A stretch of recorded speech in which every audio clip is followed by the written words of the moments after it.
month of love is ending, that's February, and then we're going to enter the month of our country, which is March, our heritage month as we call it. And here at CTFM and Channel 1 Television, we celebrate it to different levels. We declare the whole month Heritage Month, and then we also have as part of that the Heritage Caravan and then the Back to Your Village Food Festival.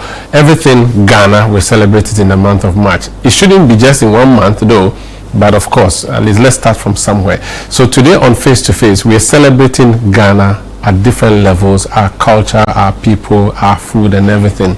And who is best placed to do that than the Mamaga herself? She's the Queen Mother, she's a member of parliament, she's a minister, she used to do other things in the creative space. I am Umaru Sanda Amadu and you're welcome to Face to Face.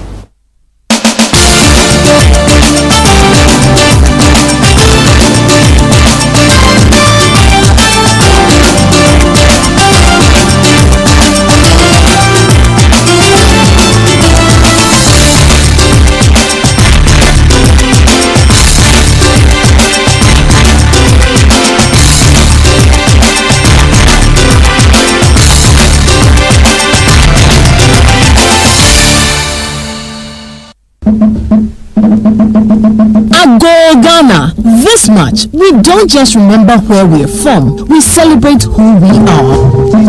Our stories, our culture, our rhythm, our pride. And it all begins with an evening designed to set the tone for an unforgettable Heritage Month. Join us as we officially launch the Heritage Month 2026 in grand style, color, and culture. Date is Wednesday, 25th February 2026. The venue is the Channel 1 TV Gardens. The time is 5:30 p.m. prompt. It will be an evening of culture, conversation, music, fashion, and storytelling as we unveil the exciting lineup of events and programs specially curated for you this March. From powerful cultural experiences to engaging community moments to celebrations that connect generations. The Heritage Month 2026 promises something for everyone. This is more than a lunch. It's a gathering of cultural lovers, a meeting of tradition and modern expression, a night that sets the heartbeat for the month ahead. The Heritage Month Launch 2026. We will see you there. This event is strictly by invitation.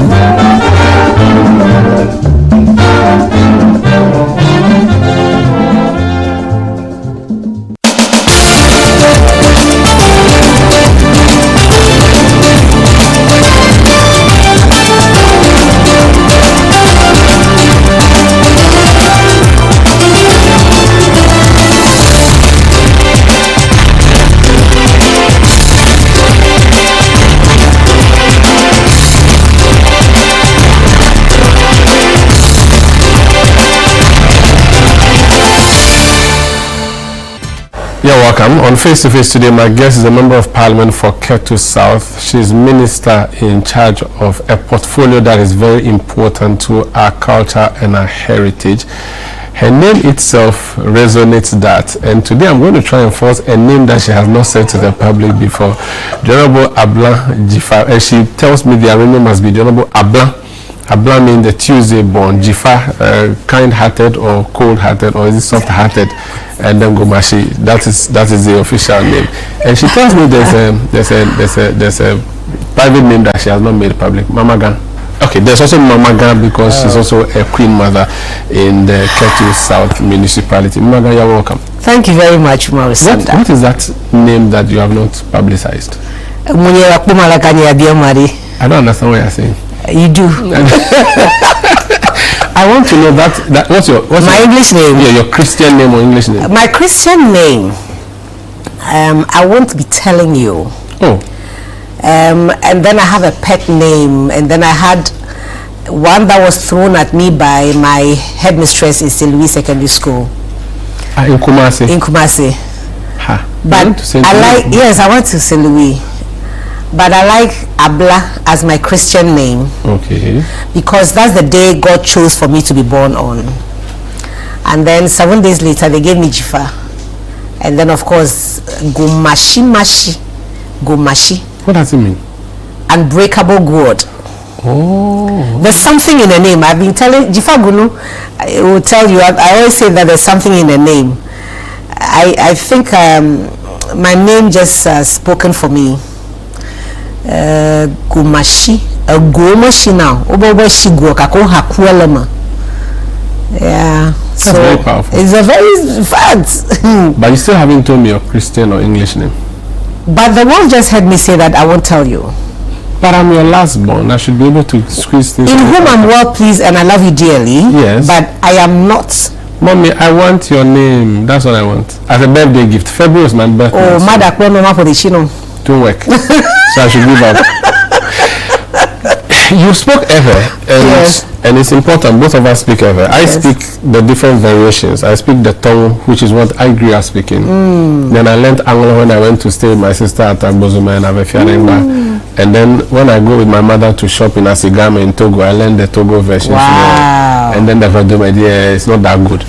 Yeah. I speak two of them actually. So World Mother Language Day, that happened on Saturday. Yes, it's it is. under your ministry. It is. How important is it that we keep our language? I speak to my daughters in my mother tongue, which is a Fulani language. Okay. But because of the Englishization of Accra, it's really difficult, especially when you are the only one speaking with them.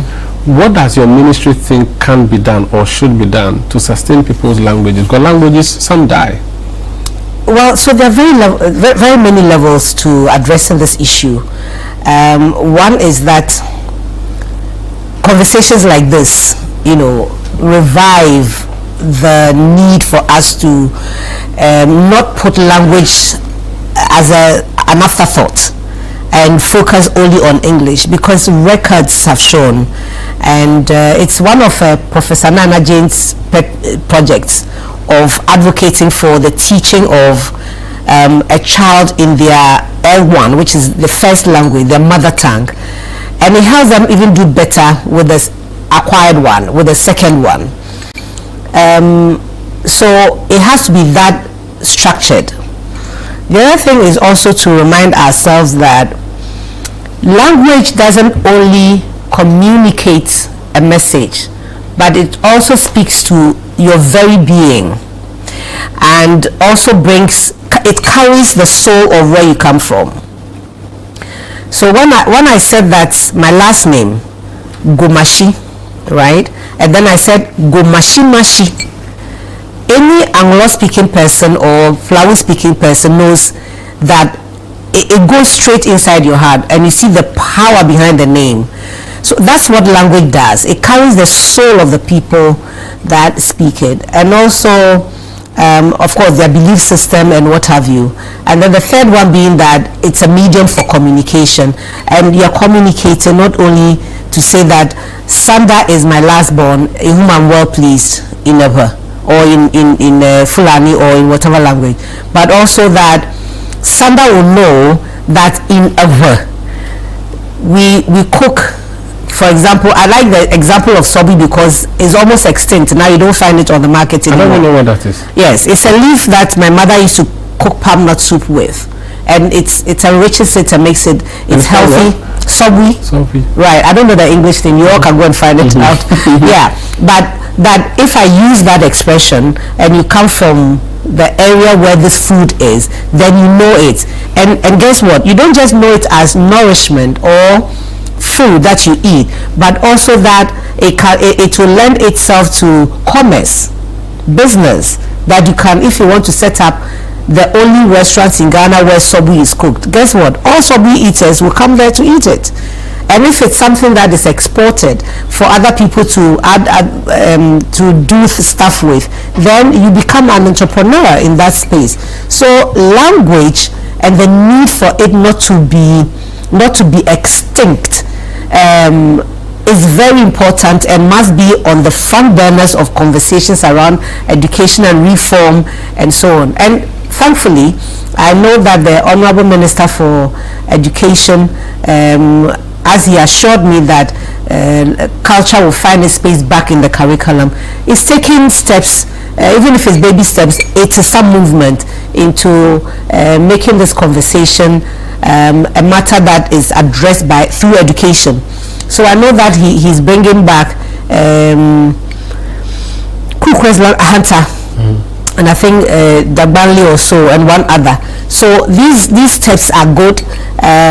UNESCO has indicated that languages that are going to be extinct, most of them are from our continent, and it's because of the effect of colonialism, globalization, modernity, and what have you. But you see, knowing that you have a problem is half solving it. So I think that because we know of these things, we need to constantly have these conversations and ensure that we don't allow languages to die. Does it matter what language I speak so far as I am communicating? Because at a point, it has to be a convergence. So there are people feel that when you speak a certain language, you are frowned upon, you are inferior. So speak a certain language so that you belong, so that you be seen as superior. The English language benefits from that a lot in our country. If you are from a language that's not widely spoken, how do you manage to prop up your language? And if you can speak one language that everybody else understands, why do you bother speaking that language of yours? Because that one language that I speak or that you speak cannot carry everything that knowledge has to share to the world. That one language cannot have a word for everything. And language is just, as I said before, is more than just the communication part of it. It is also about the very identity, the spirit, the image, the spirituality, everything around that culture and that language is embedded in the language. And translating, rephrasing in other language doesn't quite carry it. Look, in one of the place of is it Anoa, Amatedu, of blessed memory, I can't remember which of the place it is. When she was talking about the play, she said, for example, if you want to say boy, how do you translate that in some language? You cannot. Listen, there has to be a boy. It's exclusive to your language. It is. You can't say it in any other way. And the listeners and the ones you're communicating to, they get it because it's something that is shared. It's a collective property. There's a collective ownership. I have an error version for you. Call. Yeah, ma. You can't say it anywhere else. You can't say it. It's just call. And you cannot explain it. But to the speakers of the language, that call can mean so much, and it transmits immediately what you intend, and the recipient hears it as what it is. And your ability to understand the languages that we speak in Ghana makes your transmitting from the one you know to the others that you acquire into a common language makes it richer. Just watch the way in which Professor Isi Sutherland speaks. And she speaks, yes, and she speaks English like fine. So if it must be done, it must be done well. Look at Professor Martin Owusu, and that generation. They are the bridge between the immediate past colonial era and my generation, maybe. But that crop of people, there was also Kofi Middleton Mens. Did you ever hear Mr. Mens speak English and Fanti? It's clear as it is what it is. Those who learn their own language, their mother tongue, when they learn other languages, they are able to give you the flavor and nuances to their communication, and it's just so delightful to listen to them. But we go to school from kindergarten or nursery, we are exposed to English and we are told to speak English, and we are taught English. And if we speak vernacular, they write our name in the book of vernacular speakers, and we are lashed. I don't know if that still happens. It used to happen when I was in primary school. Did we not deliberately prop up one language over others? And again, if you speak your local language, it's as if you are not educated enough. How do we deal with that? It's there has to be an admission that this is the legacy of colonialism, and after the admission that this is what we have suffered. It's part of the tragedy of colonialism. Then we now have to come to the point where we say, how do we right this wrong? And righting this wrong is one of the steps that the Minister for Education is taking. And before him also, the introduction of Ghanaian languages in schools. That policy was good. The implementation was problematic. You cannot force people in Ghana, where my mother comes from. My late mother was from Teshilenshi. So you have Ghana? Yes. So my cousins are near Ajete, Ajele. Wow. Yes. So have Ghana, have ever? Yes. So you cannot force people in Ghana in the name of its cosmopolitan and decide that you're going to teach just one language because it's easier and many people speak. I mean, cut that out. So the implementation of that brilliant policy has been faulty, but we can retrace our steps and correct it. And I was happy when the whole Baka issue came up. The part I'm not happy about is you trying to hang it around my neck. And it should be voluntary. Well, it should be voluntary, but it's also a matter that's deeper than the names on a signboard. Okay. The issues that we are dealing with cannot be solved by one word on a signboard. It has to be structured. It has to be systematic. It has to be deliberate. It has to be done to correct the wrong that has been done to all of us. And everybody talking about razor on a board, how does that solve that issue? How does that solve the fact that? But they're starting from somewhere, maybe. Yeah, but don't make it don't make the focus on that one word. Bring attention to what is happening generally to communities. There are some churches that move into our various regions and they travel with their language. And they come there and they find a translator. They can be posted to that, for example, Aplawu. They can be posted to Aplawu and live there for 4 years and still insist that they don't speak the language. But send these same very people to Germany, France. It will change. And in 3 months, they'll be speaking it. How is it that I'm Catholic? How is it that Irish and Irish priests are brought to Ghana? They go into a community and there's a total cultural immersion of these people, and the same mass from beginning to end in the languages that are spoken in the community that they serve in. How is that even possible? And you live in Ghana and you speak one language and then they call you and I tribalistic. I mean, this gaslighting everybody and getting away with it has got to stop. Well, I speak 7 languages. Whoa. I want to speak more than that. Yeah. But I do not also forget the fact that there are some languages that are widely spoken than others. There are some languages that are just very difficult to learn. Good. I don't know if a language is difficult to learn. I think as a child, if you're playing with it, you pick it up. That's my personal view, and I grew up speaking all of this. There's a view that let's have one language to be our national language, like we see in Rwanda, where there's the Kinyarwanda, or in East Africa, where the Kiswahili is reigning, and that in Ghana we should have one language, which is that something that is possible? Is that something that's allowable policy-wise? Is it doable? It's not a policy that I will be championing anytime soon, and here's my reason. So the African Union, recognizing the fact that we have vehicular cross-border languages, has created commissions. So you have the Hausa Commission, then you have the Ebra Commission, then you have I think Kiswahili and others. So it's languages that are spoken in 1, 2, 3 or more countries. Take Ebra for example.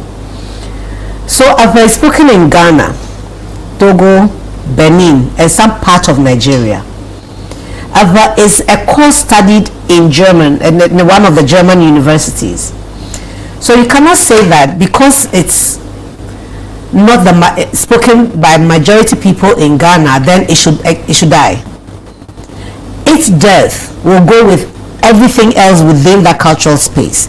And that's why UNESCO says brought these languages up, which is why a day has been set aside to be celebrated as the International Mother Language Day. So your mother tongue is yours. And who says you speak 7 languages?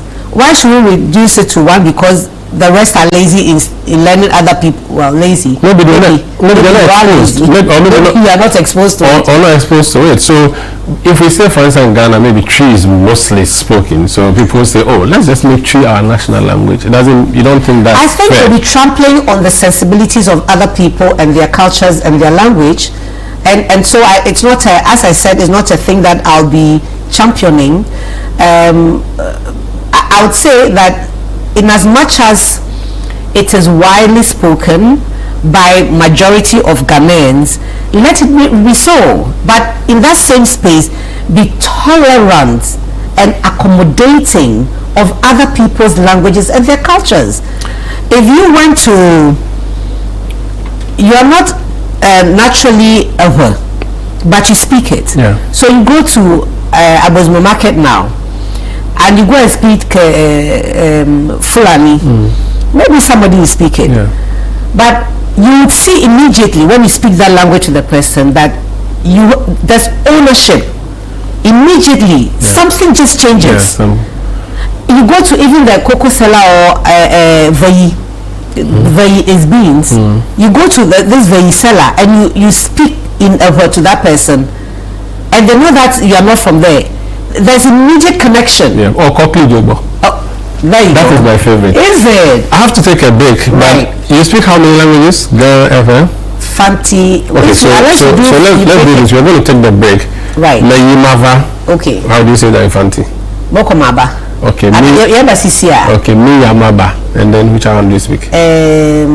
Nazoa. Okay, Danizo. Miyahamiwara. I'm going to come. I'm going to come. But that's not We'll be back. This is Face to Face on Channel 1 Television. I'm Umaru Sanda Amadu. My guest is the Minister for Tourism, Creative Arts and Culture. We'll be speaking more about the month of March, which is Heritage Month here at Channel 1 TV, City FM, and indeed nationally. Please stay with us. Bestie, meet my lovely family. We can do that whilst I'm seated and eating. Let me prepare the food before we eat. He will be here for days, and I only find out at a family dinner on the day that he arrives. Morning, family. Everything in the kitchen is actually gone. You know, in the UK, I work like a donkey, but here, I eat like a monkey. My noodles just vanished like a spirit had branch. He finished my slightly burnt oil rice. Half a crate of eggs cannot just poof, disappear. Lesa, have you by any chance gone to the kitchen? Madam, unless the kitchen wants to do my sleep, you are there in the kitchen. If I die, won't you serve food at my funeral? Hey! Heaven save us! Now what's Bestie. I'm sure he's gone. Good morning! I thought you were gone. The Blankson family is here. The vibe is too much.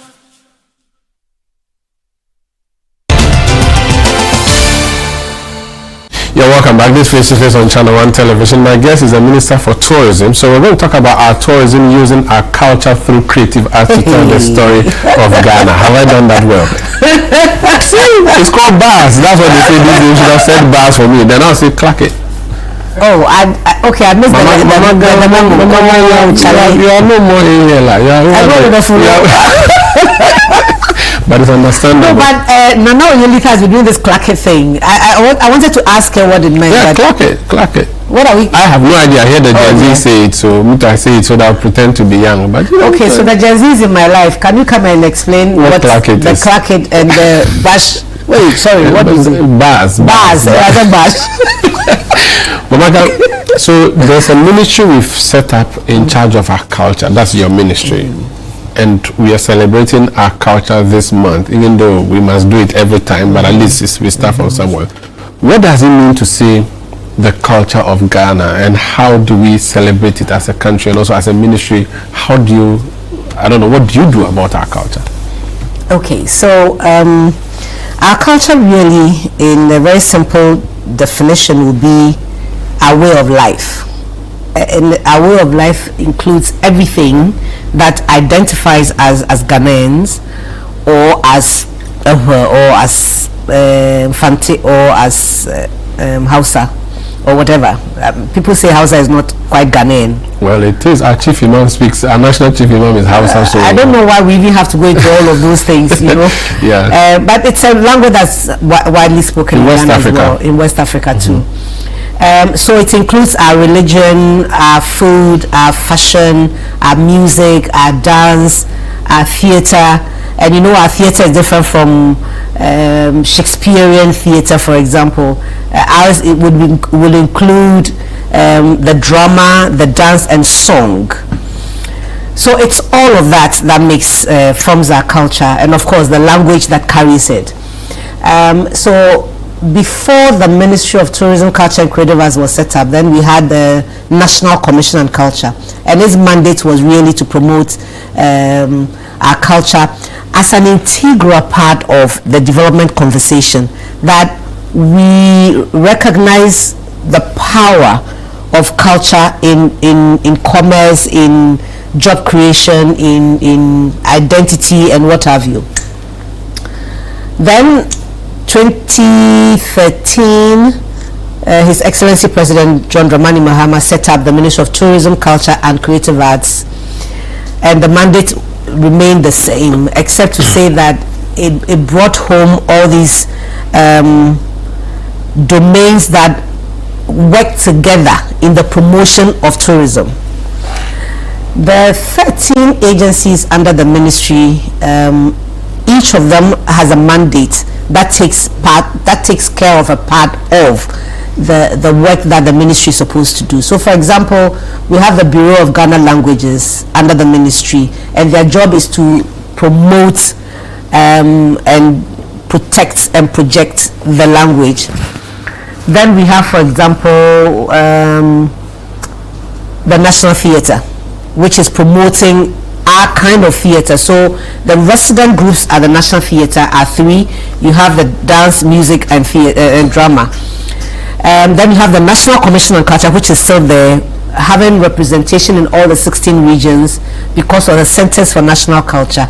And their job is really to identify and elevate the various cultural expressions that we have in everything, in folklore, in science and our designs, in architecture, all of that. So each of the 13 agencies has a role to play in what we have to do. You said it yourself, it's not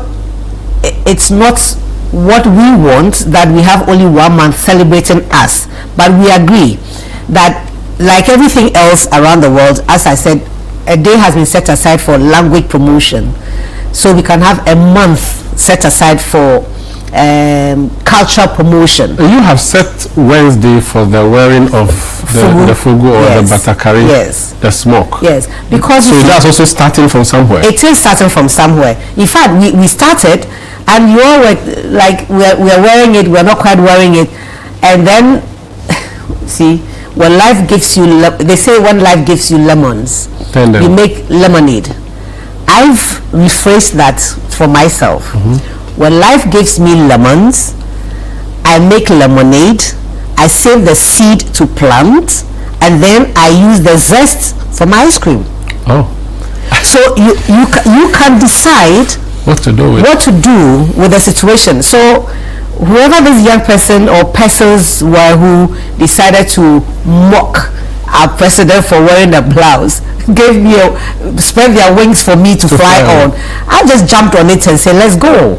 And it's good for that, the fashion and the weaving. Is that what you're holding? Yes, I'm holding it. So this is the piece, this one will be put together to have a smoke. Yeah, this is what you put together. I heard you, strips. I actually heard you and watched you on BBC Focus on Africa where you talked about this, and you had it as a gear or something. I had it as a head wrap, yes, I did. Yes. So Is it Zambians? I think it's Zambians. Yeah. They decided to mock us. Yes. And everybody was like, yeah, let's do fugu, let's do smoke. Here we decided to wear the smoke and show people that, yeah, this is what we wear. But what's the end game with what your policy decision at the ministry is? What do you want to do? So what do you expect? What do you want people to do? Before we digress to the fugu or go into the fugu issue, is the fact that the month of March, this is where we were, celebrating our heritage, is also the month in which we set a day aside to celebrate Ghana. So we have the Ghana Culture Day. It's on the 14th of March every year. Not on the 6th March? No. Okay. So the 6th March is our day, political space. But culturally, the Ghana Culture Forum sets the Ghana Culture Day, and the ministry embraced it. So we work with the 14th of March. Okay. And this year, again, we're going to have an emporium of activities, lots of activities at the National Theatre. 14th March. And we're hoping that His Excellency the President will be able to honor one of our invitations and come and celebrate with us. So where is it happening? Where? Is it going to be across the country or just one place? So the celebration of the Ghana Culture Day is at one place. Okay. But then at the National Theatre. But then there's also, it's actually 13th and 14th. Okay. Then there's also NAFAC that is coming on this year. And NAFAC is across the country in all the 16 regions. But we don't sit aside and say that the Heritage Month or the Culture Month or whatever you want to call it is for only the ministry to do. And it's a reason why we participate in your activities as Channel 1 TV. Let me pause and say kudos to the leadership of Channel 1 TV. What you have done with Heritage Month is going down in history. Nobody can take that away from you as being the champions of the promotion of Heritage Month. And so I want to thank you all for what you do. I know that you're going on the tour. You're going on the Heritage Caravan. In fact, it's so sad that I'm not likely to be on the... I'm thinking that maybe I can drive and catch up with you all at one particular point, join for the evening's thing, and then come back. Yes, I'm planning to do that. That would be nice. Once I get Frima, my daughter Frima, to give me the rundown on where you're going, then I'll see where to come in. But coming back to the food. But then you join us at the festival, the food festival. You'll come and taste at the Medechi. That will be at the end of the month. Where? No, we'll be doing, we do the Back to Your Village Food Festival. So where would it be? We do it at the forecourt of the AMA. Oh, so I'll come. You've been coming. Yes. So you will come and then taste. But I wanted to join you at one point. So that's for the Heritage Caravan. Right. That's just 1 week, 8 days. Yes. When we return, then we do the festival of food, and where you come. Considering I like eating and I like cooking, my favorite. I'll take that invitation. One of my favorite foods from Voltarage. Yes. Yake with akpa. Is it? I love it.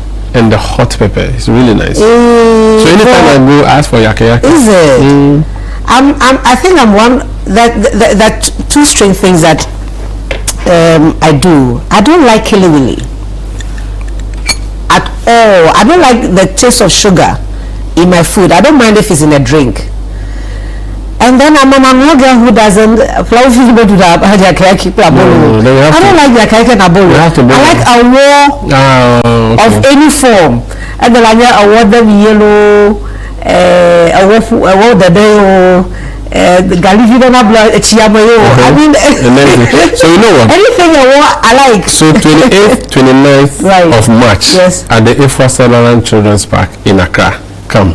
Anything you want, you will get. That is a Back to Your Village Food Festival. 28th March. Yeah, which is what caps up the Heritage Month for us. Okay. Yes. So we do that. Yes. Let's go back to Fugu. Something that we have been celebrating. I mean, it was not a big deal until it became a big deal, and it has become a bigger deal. Right. So you're saying that you want to sell what story with Fugu?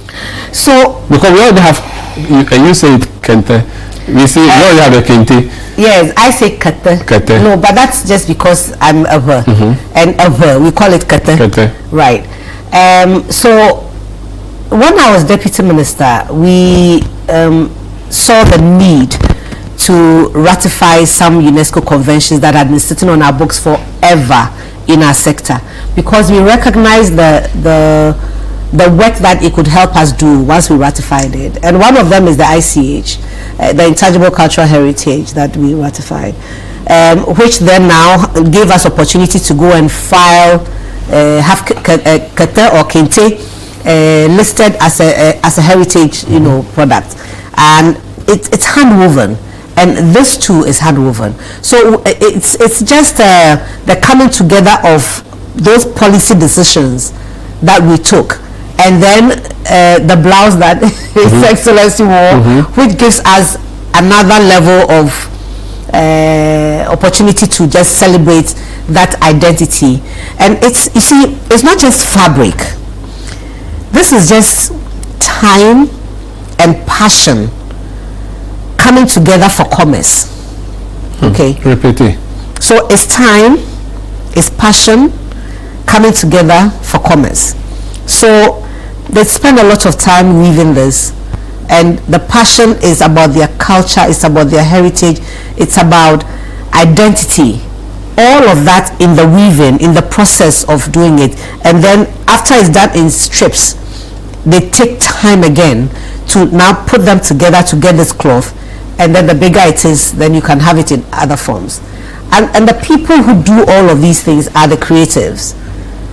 So when the creative uses their culture to produce a product, then you can look at it as trade, you can look at it as commerce, and they all come into the kitty of what we call the GDP of the country.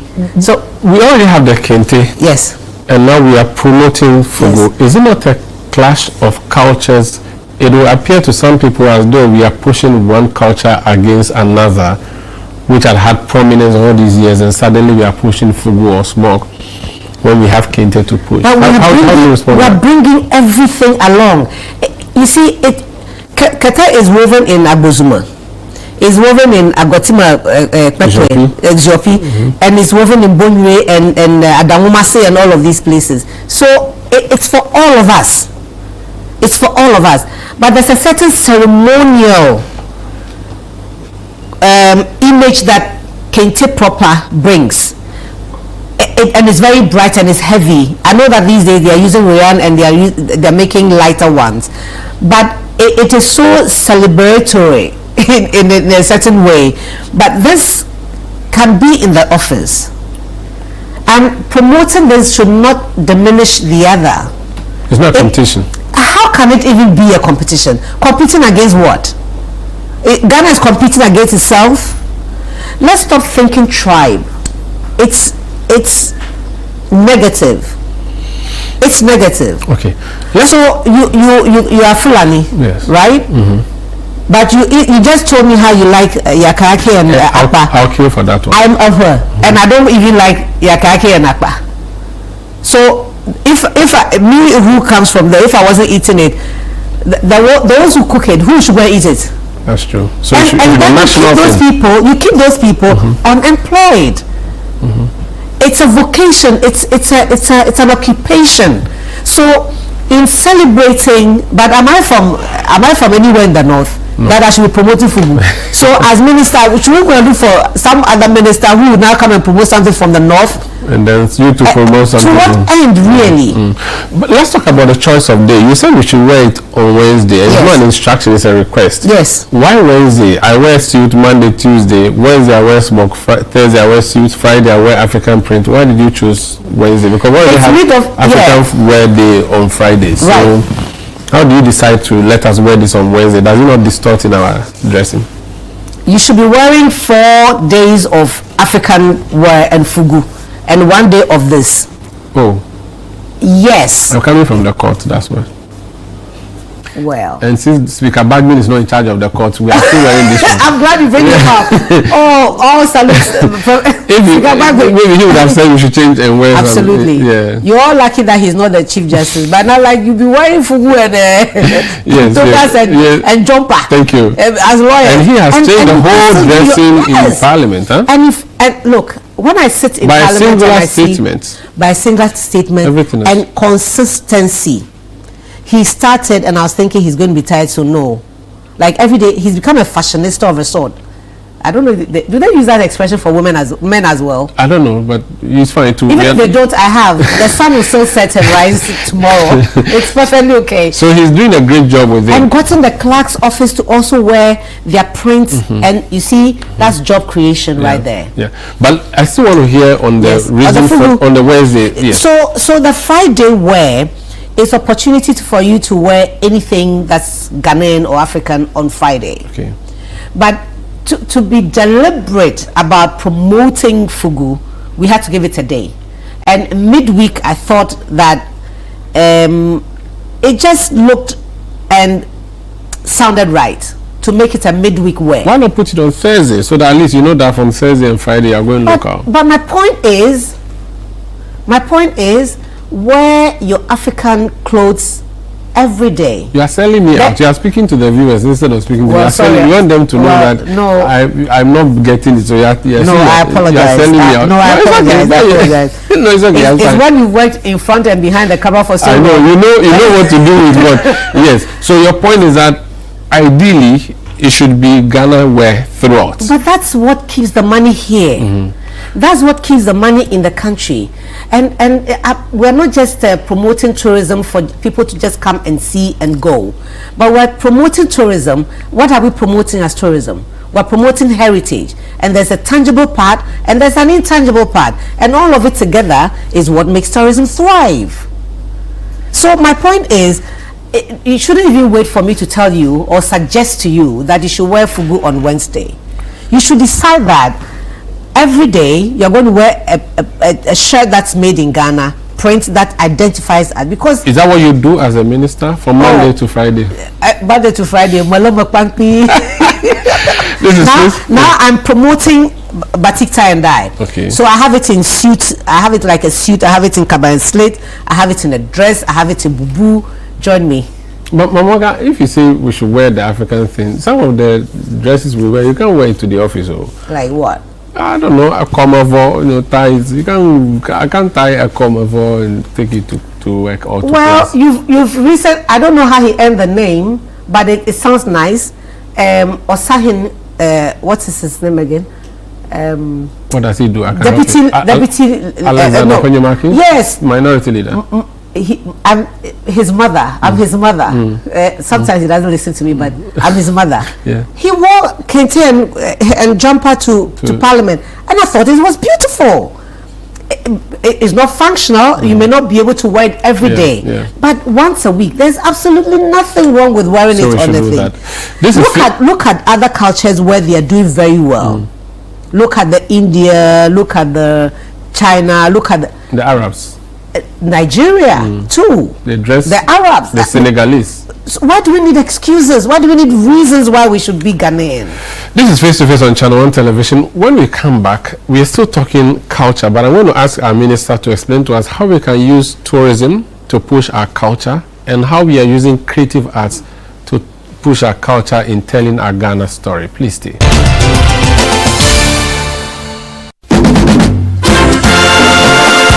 Feel the energy and reconnect with your roots this March at the Back to Your Village Food Festival 2026. Join us for a celebration of Ghanaian culture and cuisine from all across the country.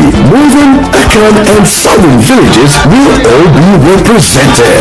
It's more than just food. It's about culture, family, and memories that last a lifetime. Let's come together this March to discover the flavors that make us who we are. The date is 28th and 29th of March 2026. Venue is the Afro-Sibylon Children's Park. The time is 10 a.m. through till 6 p.m. each day. Interested vendors can register by calling 0205-973-973. The Back to Your Village Food Festival is powered by Channel 1 TV with support from 97.3 City FM.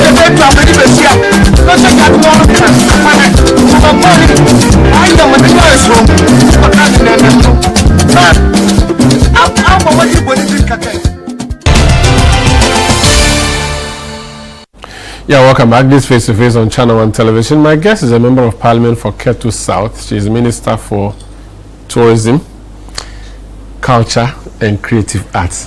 Mamaga. So, in telling the story of our culture, I want us to see how are you using creatives or creative arts to tell the culture story of Ghana or the Ghana culture? Oh, let me applaud all the creators for the amazing work that you do.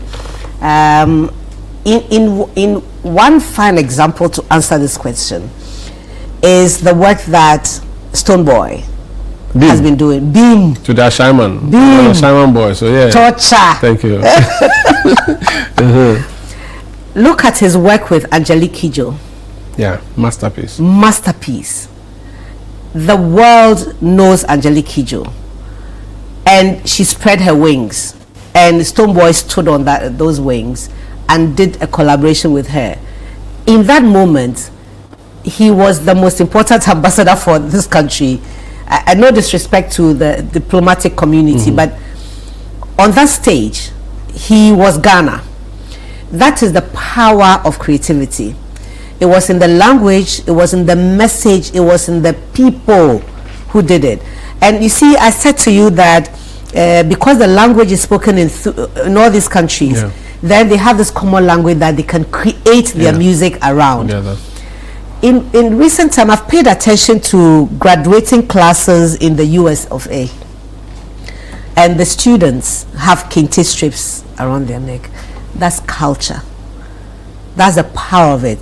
I don't know who is producing it for them, but it's a job that has been created for our people. And you see, it is only because we brought it to the fore that the foreigners are now enjoying it. There's no one who can tell me that they deliberately promoted jollof rice, okay?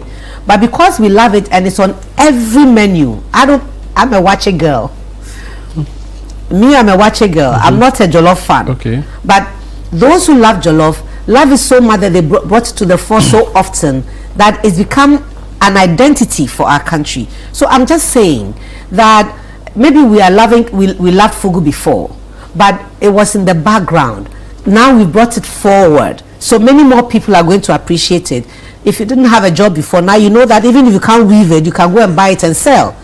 And if you have integrity, someone is going to give it to you to go and sell, make your money, and return their portion, their share to them. So the ways in which we use our culture and our creativity to promote tourism is the fact that people come to Ghana. One, they're either going to the heritage sites or they're coming for a festival, and it's at the festival that you have the full complement of what our culture is and what it lends itself to. So there's music, there's food, there's everybody dresses in their traditional garb when they're going to the festival. Yesterday, as I was traveling back to Ghana from some country I went to speak in, I sat with a gentleman who is coming to Ghana for Africa and Ghana specific for the first time. Why? Because his nephew is marrying a Ghanaian girl. Ohine Pacho, my senior, his grandchild is marrying tomorrow or this Saturday. And the gentleman told me that he's coming early because they say that he has to wear an African wear and he has to do fitting. So is the reason why he came yesterday early. So that today they are taking him to who is going to make the dress. That's the power of culture. That's the power of culture expressed through creativity that now promotes tourism. So all of these people are going to live with the experience of that one marriage they're going to come to. So the ways in which we use our culture and our creativity to promote our tourism has boundless limits. What is important now? We know what to do. What is important now is for government, my government. Which is what you are. You are the government. What we do with that power that we have, and it sounds like cliche, but it is what it is. Do you believe you are using that power well? This government? We have the power. I think we can do more. I think that we just need to invest, be deliberate about investing in the sector. You have to take that bold decision that we're giving the creative arts, the tourism, culture, and creative arts space this amount of money, renovate all the tourist sites. Of course, Kwame Abuja, thank you. I know that you're doing the roads to some of these sites, and you know, to improve on frequent visitation. people have to have a reason why they have to go again.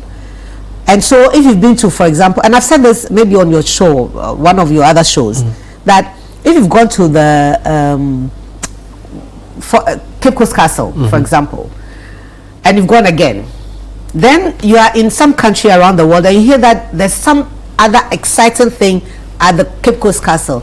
That's reason for, oh really, when I was there, it wasn't there before. I must go and see this. The reason to come back.